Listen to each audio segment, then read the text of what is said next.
खबर में हूं आपके साथ अमित शर्मा। एससीओ समिट के बाद ट्रंप का पहला बयान सामने आया है। अमेरिका का भारत के साथ व्यापार बहुत कम। भारत अमेरिका का व्यापार एक तरफा, यह कहा है डोनाल्ड ट्रंप ने। यह बड़ी जानकारी आपको हम दे रहे हैं, इस वक्त की बड़ी खबर आपको हम बता रहे हैं। एससीओ समिट के बाद यह पहला बयान आया है ट्रंप का। अमेरिका का भारत के साथ व्यापार बहुत कम है।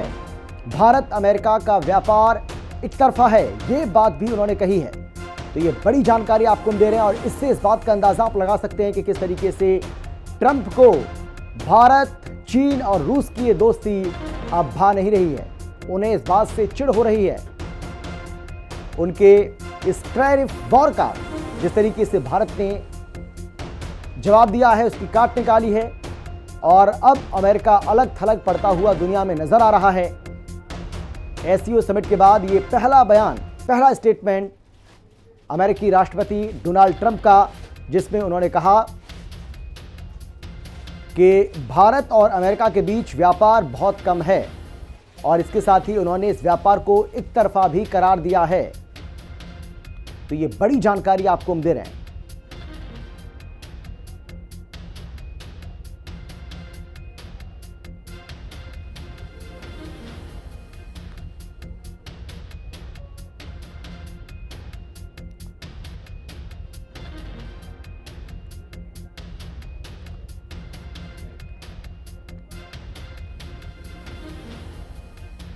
तो अमेरिका का भारत के साथ व्यापार बहुत कम है, यह कहा है अमेरिकी राष्ट्रपति डोनाल्ड ट्रंप ने। भारत अमेरिका का व्यापार एक तरफा है, यह बात भी उनकी ओर से कही गई है। एससीओ समिट के बाद यह ट्रंप का पहला बयान सामने आया है।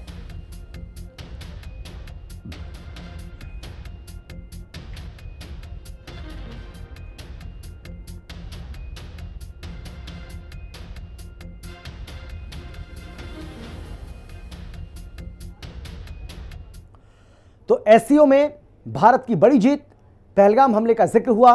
पहलगाम हमले की निंदा की गई है। पहलगाम के साजिशकर्ताओं को सजा की मांग भी की गई। पहलगाम हमले के आतंकवादियों पर कार्रवाई हो, यह भी कहा गया है। आतंकवाद पर दोहरा रवैया स्वीकार नहीं होगा। सीमा पार आतंक को रोकने की बात भी इसमें शामिल है। तो भारत की ओर से बिल्कुल साफ कर दिया गया है और एससीओ का जो घोषणा पत्र है उसमें इन सब बातों का जिक्र किया गया है और भारत ने बिल्कुल ये साफ कर दिया है कि भारत आतंकवाद को, जो कि पाकिस्तान प्रायोजित आतंकवाद है, उसको किसी भी सूरत में स्वीकार नहीं करेगा। और देखिए तस्वीर आपको हम दिखा रहे हैं, ट्रंप को किस तरीके से चुनौती यहां पर मिल रही है। एक नया वर्ल्ड ऑर्डर इस वक्त देखने को मिल रहा है।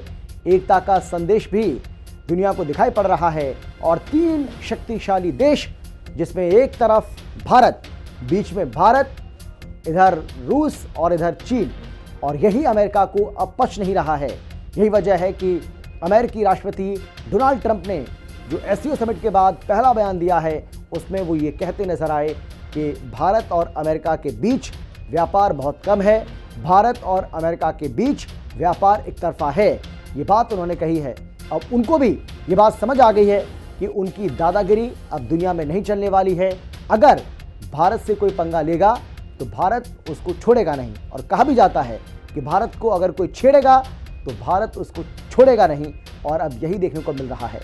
जब अमेरिका ने अपनी आंखों को तरेरा, अमेरिका ने अपनी दादागिरी दिखाई, उसके बाद भारत ने यह फैसला कर लिया कि हम आपकी दादागिरी के सामने किसी भी सूरत में ना झुकने वाले हैं, ना आपसे डरने वाले हैं, ना हम रुकने वाले हैं, ना हम थमने वाले हैं। और एससीओ समिट में जाकर भारत ने ये बता दिया है कि दुनिया किस तरीके से कदम मिलाकर भारत के साथ चलने को तैयार है। चाहे हम अमेरिका की बात करें, चाहे हम रूस की बात करें, चाहे हम चीन की बात करें, ये कहीं ना कहीं अमेरिका के लिए एक बड़ा सबक है। तो एससीओ सम्मेलन से क्या निकला, ये जानना आपके लिए जरूरी है, ये आपको बताते हैं। व्लादिमीर पुतिन, यूक्रेन संकट सुलझाने में भारत की भूमिका अहम हो सकती है। आतंक पर दोहरा मापदंड मंजूर नहीं, और हर मंच से भारत ये बात बोलता रहा है कि आतंकवाद पर दोहरा रवैया, दोहरा मापदंड भारत को किसी भी सूरत में स्वीकार नहीं है। एससीओ समिट के बाद पीएम मोदी दिल्ली पहुंच चुके हैं और चीन के तियानजिन से दिल्ली पहुंचे हैं PM Modi.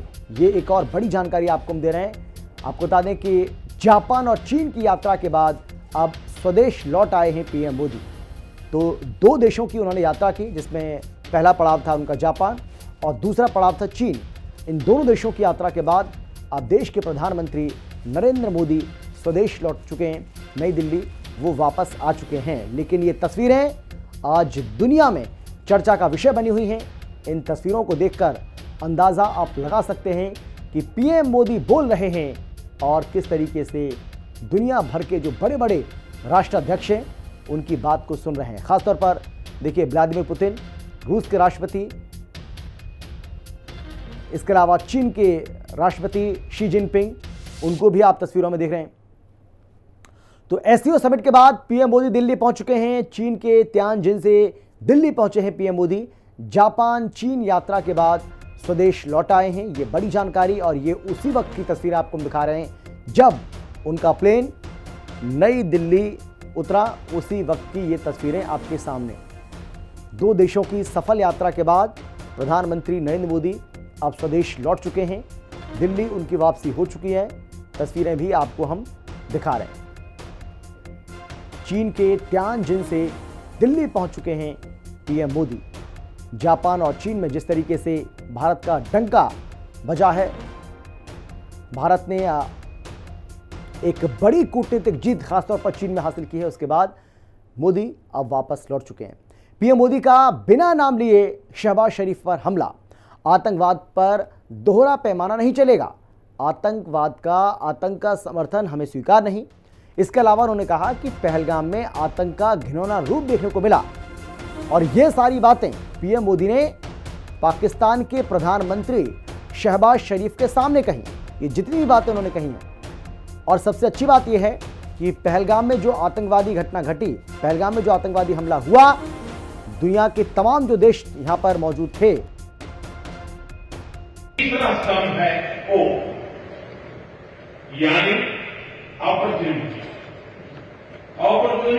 For cooperation and reform. 2023 में भारत की अध्यक्षता के दौरान नई ऊर्जा और विचारों का संचार हुआ। स्टार्टअप और innovation, traditional medicine, youth empowerment, digital inclusion और शेयर बुद्धिस्ट हेरिटेज जैसे नए विषयों को अपने सहयोग में जोड़ा।